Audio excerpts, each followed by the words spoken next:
All right. I've never tried to condense this down from the whole story, but um, I'm going to repeatedly refer to this as an amusement park because I always call this the amusement park dream.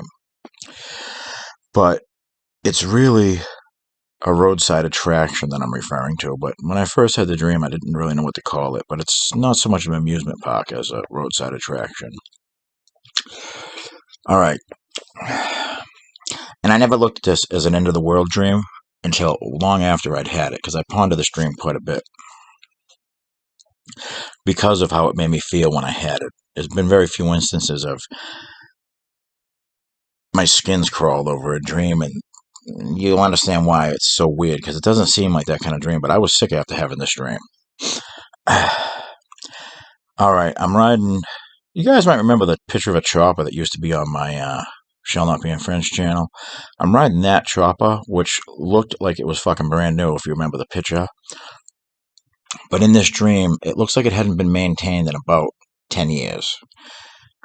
The chrome was all dull like aluminum. You know what I mean? When a motorcycle sat outside a lot.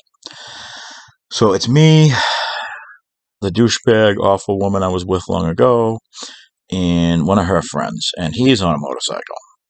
So the dream starts out on Route 128 in Massachusetts, which is completely obliterated, meaning burnt cars. Overpasses were pancaked onto the roadway. When you were going under the overpasses, you could look up and see holes in the roadway. There were certain parts of the roadway where water was all the way to the Jersey barriers, the K-rail, the guardrail in the middle. Water was going all the way from one side of the road to the center and then past. So in certain parts of this journey, we were having to walk the motorcycles through the water. And it was more like, truthfully, this part of the dream felt more like a camping trip than anything else. But it was just these two motorcycles surrounded by destroyed cars. And also, I don't know if this matters, but the density of cars wasn't very high on the road. So whatever happened didn't happen at like rush hour or something.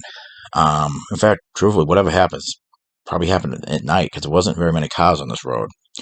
So we're on 128, and this lasts for like a long time. This dream, this part of the dream felt like it lasted like 45 minutes. So we continue on.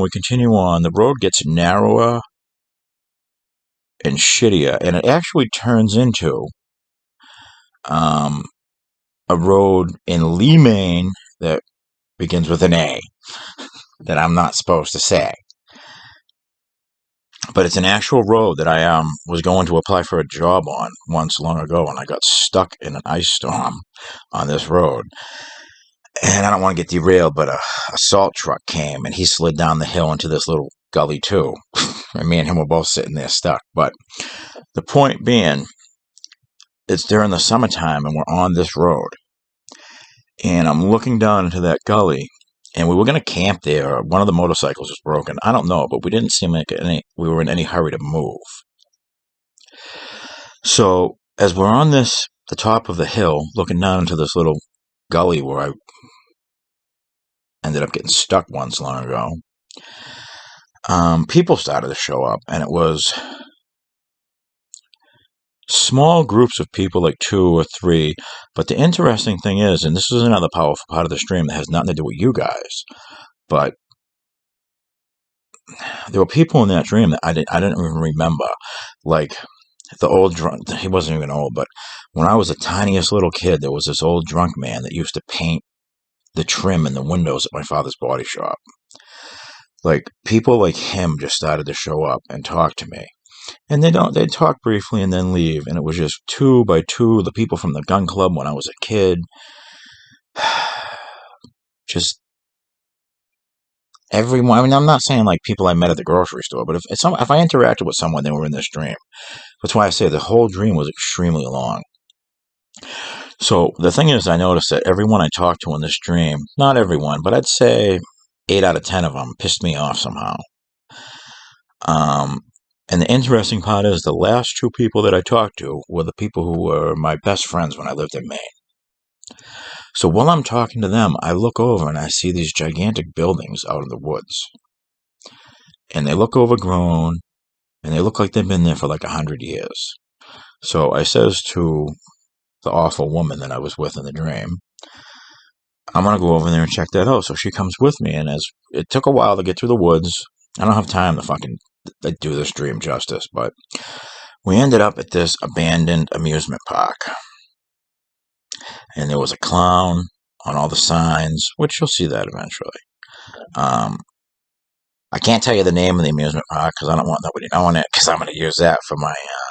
They actually had a name though, which is a pretty good name, and it'll be poignant when I tell it to you later on. But so this amusement park was based on all of man's accomplishments, and I could tell you where all the buildings and shit from this dream are.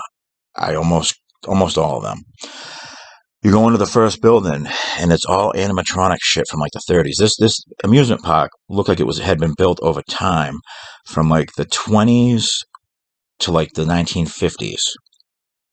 And the first thing was this little animatronic man in a field, and there's an echoey voice in the background that says things like, oh, "What the hell?" I don't have all this shit pulled up in my head.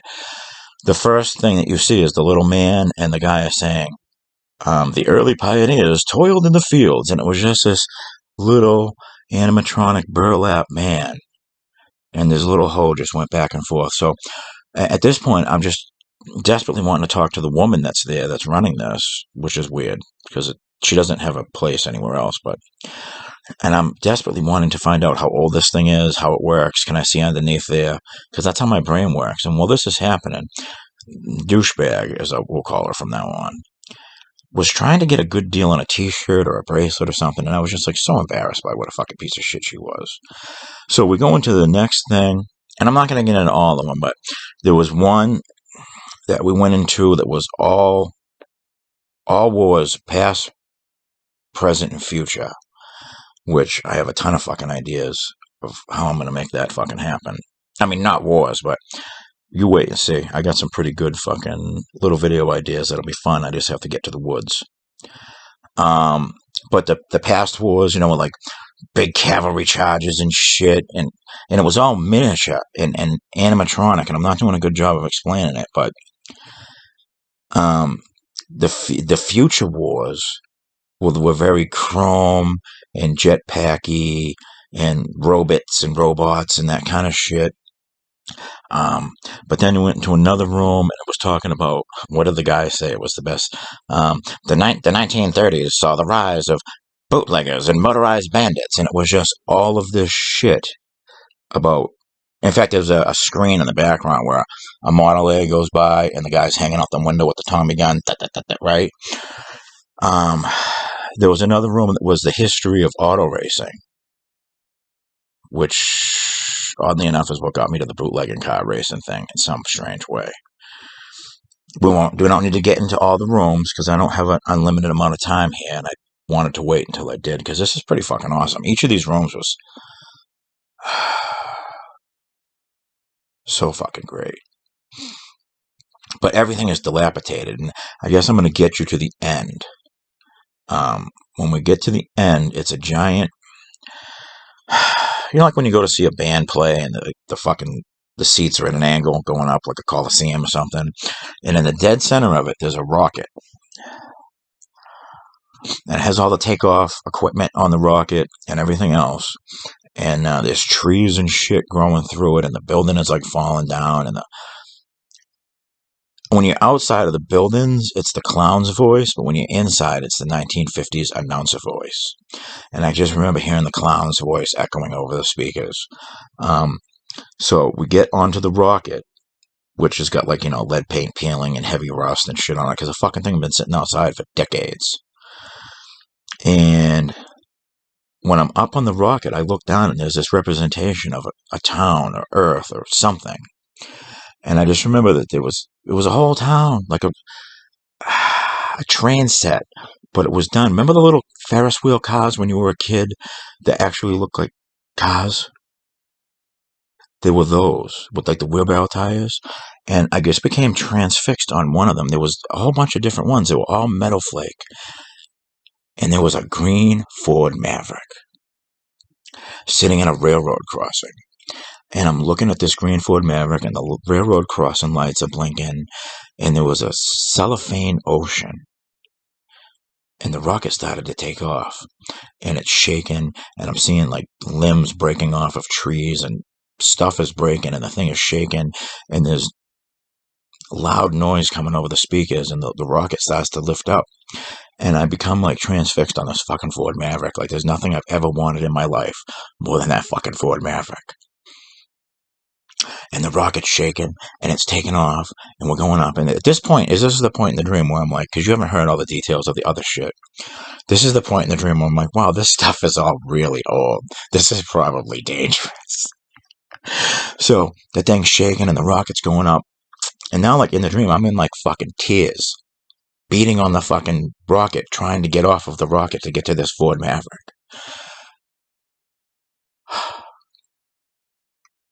And the rocket keeps going up till you can't see the railroad crossing anymore. And all you can see now is a cellophane ocean, and the cellophane ocean turns into the earth. And now we are in outer space. And I don't know what happens, but the fucking world blows up. And I'm not doing that part justice, but I'm looking down at the earth, obsessed with this fucking Ford Maverick. And I just watched the fucking earth go boom. And like I said, I've never looked at this dream as an end of the world dream until more recently. This is probably like 2016 this happened, which is important because I was living in the fucking woods back then, and I wasn't watching any kind of movies. I didn't have any kind of fucking internet. Wasn't nothing putting shit in my head, and I've been living in the woods for quite a while. But my overall point is I started trying to figure out how to recreate some of these things here. And that ended up leading me to Maine. The point I'm getting at is ever since I've tried to touch the things that were in this dream, my life has gone a lot better. Which tells me that there was power of some sort in that fucking dream. And you see how selfishly I look at this. I never looked at it as the dream starts out as I'm in a post-apocalyptic fucking disaster of a world, riding a bike that used to be fucking gorgeous the last time I saw it, and now looks like it just got pulled out of a junkyard. By the way, that bike to this day still looks beautiful, so there's nothing wrong with the bike. And I know the end of it doesn't exactly seem like the end of the world. I find it amazing that me and a junkie would be the only two people to survive the end of the world, but so I may be wrong in how I'm reading this, but if you felt the way I felt for weeks after having this dream, you would understand the power of this dream.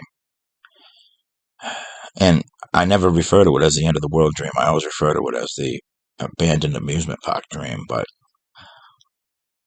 the closer I get myself to that amusement park, the better my life seems to be. Which means it's probably somebody telling me what direction to go, and I just didn't pay attention for a while. But looking at things the way they are now, well, I don't know. I don't have any deep fucking secret for you people, but that's the dream. I'll give you a little bit better of it someday in the future, but that's what you need to know, I guess. Fuck you all.